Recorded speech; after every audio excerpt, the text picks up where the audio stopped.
जय हिंद दोस्तों। आज के सेशन में आप सभी का बहुत बहुत स्वागत, अभिनंदन, जोहार। आज का क्लास दाब परिवर्तन का प्रभाव उस पर विशेष रहेगा। पिछली क्लास में तापमान परिवर्तन के प्रभाव पर हमने चर्चा किया था और उसमें पदार्थ के विभिन्न अवस्था के बारे में चर्चा करते हुए समझा था कि तापमान परिवर्तन का क्या प्रभाव पड़ता है। तो आज का विशेष दाब परिवर्तन का प्रभाव रहेगा। तो आप सभी जो नहीं जुड़े हैं और सभी जुड़ जाइए ताकि आज का क्लास मिस नहीं हो और आप सभी का जो सिलेबस पूरी तरह से पूरा हो जाए। तो चलिए बिना देर किए जानते हैं कि दाब के प्रभाव से क्या परिवर्तन होते हैं। चलिए शुरू करते हैं। दाब परिवर्तन का प्रभाव, इसमें हमने पहला पॉइंट मेंशन किया है। जैसा कि हम सभी जानते हैं कि घटक कणों के बीच की दूरी में अंतर होने के कारण पदार्थों के विभिन्न अवस्थाओं में परिवर्तन होता है। यानी घटक कणों के बीच की दूरी है ना, घटक कणों के बीच की दूरी यही मायने रखता है। उसके बीच में कितनी दूरी है, कितनी समीपता है, उसमें उसी में अंतर होने के कारण पदार्थ के विभिन्न अवस्थाओं में परिवर्तन होता है। चाहे वो ठोस हो, चाहे द्रव हो, चाहे गैस अवस्था हो, अनेक तीनों अवस्था में उनके कणों के बीच की दूरी का महत्वपूर्ण बहुत होता है। समझ गए दोस्तों? चलिए, घटक कणों के बीच की दूरी ये मायने रखता है कि उसके बीच की दूरी क्या है। उसी पर निर्भर करता है कि वो उसकी अवस्था क्या होगी, ठोस होगी, द्रव होगी कि गैस होगी। चलिए दूसरा पॉइंट जानते हैं बिना देर किए हुए। दूसरा पॉइंट हमने मेंशन किया है, दाब के बढ़ने से और तापमान के घटने से, दाब के बढ़ने से और तापमान के घटने से गैस द्रव में बदल सकती है। ठीक है, उसमें से क्या है, गैस जो है द्रव अवस्था में बदल सकती है। ठीक है, दाब के बढ़ने से और तापमान के घटने से।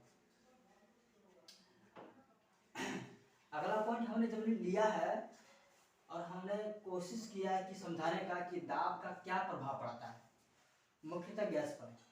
तो देखिए, जब किसी सिलेंडर में भरी गैस को संपीड़ित किया जाता है, भरी गैस में संपीड़ित किया जाता है तो उनके कणों की दूरी कम हो जाती है। उनके कणों के बीच की दूरी क्या होती है, कणों की बीच की दूरी क्या होती है, कम होती है।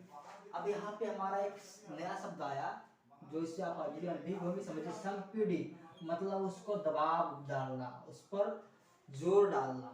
ठीक है, तो अब यहाँ देखते हैं सिलेंडर में भरी गैस, ये भाई क्या होता है, सिलेंडर में भरी गैस क्या होता है। देखिए, आपके घर में खाना जब बनता है तो गैस टंकी सिलेंडर में ही भरा हुआ होता है। वो हमारा कौन सा गैस होता है, कौन सा गैस होता है, बताइए कमेंट करके आप सभी।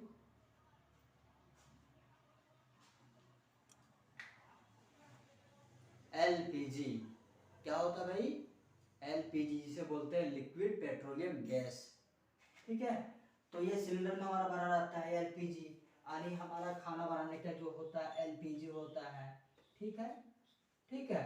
गाड़ी में दूसरा एक और बताते हैं, गाड़ी के ईंधन के रूप में CNG, compressed natural gas, CNG दो गैस होती है, उसको सिलेंडर में भरा जाता है। तो उसको संपीड़ित किया जाता है तो उनके कणों के बीच की दूरी कम हो जाती है। ठीक है, यानी उस पर दबाव दिया जाता है, तो चाहे एलपीजी हो चाहे सीएनजी हो, ठीक है, उस पर दबाव देंगे तो दोनों के गैस के कणों के बीच की दूरी बहुत हद तक कम हो जाती है। ठीक है, अब इस कॉन्सेप्ट को समझने के लिए हमने एक एग्जांपल तैयार किया है, जो हमने पिस्टन का, जो हमने सिलेंडर का बात किया। तो देखिए फिगर वन में देखते हैं, सबसे पहले ये हमारा पिस्टन है जिससे हमारा गैस को डालते हैं, गैस को फिर हम इस्तेमाल में करते हैं, ईंधन को इस्तेमाल में करते हैं। और ये हमारा यहाँ से यहाँ तक आपका सिलेंडर है, ये क्या भाई, यहाँ तक, यहाँ से यहाँ तक सिलेंडर है। तो चलिए देखते हैं क्या हुआ। मान के इसमें जो है सिलेंडर में गैस भरा हुआ है, ठीक है, ये पहला पोजीशन गैस हमारा इतना भरा हुआ है, ठीक है। अब दूसरे सिलेंडर में हम जाते हैं, दूसरे वाले सिलेंडर में जाते हैं, जब पिस्टन से इस सिलेंडर भरी हुई सिलेंडर में जब हम गैस में दबाव डालते हैं तो हमारा क्या गैस का जो अणु का कण जो छोटे छोटे हैं वो जो है संपीड़ित होकर के आसपास थोड़े थोड़े हो जाते हैं। क्या है, ये दबाव ज्यादा डालते हैं तो क्या होता है, सिलेंडर का जो गैस का अणु है, गैस के कण हैं, वो थोड़ा पास हो जाते हैं। दूसरा नंबर देख लिया। अब तीसरे नंबर चलते हैं, तीसरा नंबर सिलेंडर में चलते हैं। तीसरा नंबर सिलेंडर के पिस्टन पर जब अत्यधिक संपीड़ित किया जाता है तो इसके गैस के कण काफी आसपास हो जाते हैं, यानी एक दूसरे के आसपास हो जाते हैं। जो पहले संपीड़ित होने से पहले बहुत दूर दूर तक थे गैस के अणु, ठीक है, लेकिन जब उस पर दबाव काफी दिया गया तो ये संपीड़ित होकर इसके कण बहुत आसपास हो गए हैं, ठीक है, बहुत आसपास हो गए हैं। तो आप इसे समझ सकते हैं कि जब मुख्यतः गैस पर जब दबाव दिया जाता है तो उसके कण बहुत ही आसपास हो जाते हैं और उस पर प्रभाव यही पड़ता है कि उसके लिए हमें जो है छोटे पात्रों को भी हम इस्तेमाल में कर सकते हैं और इसमें ज़्यादा से ज़्यादा हम गैस को इसमें भर सकते हैं।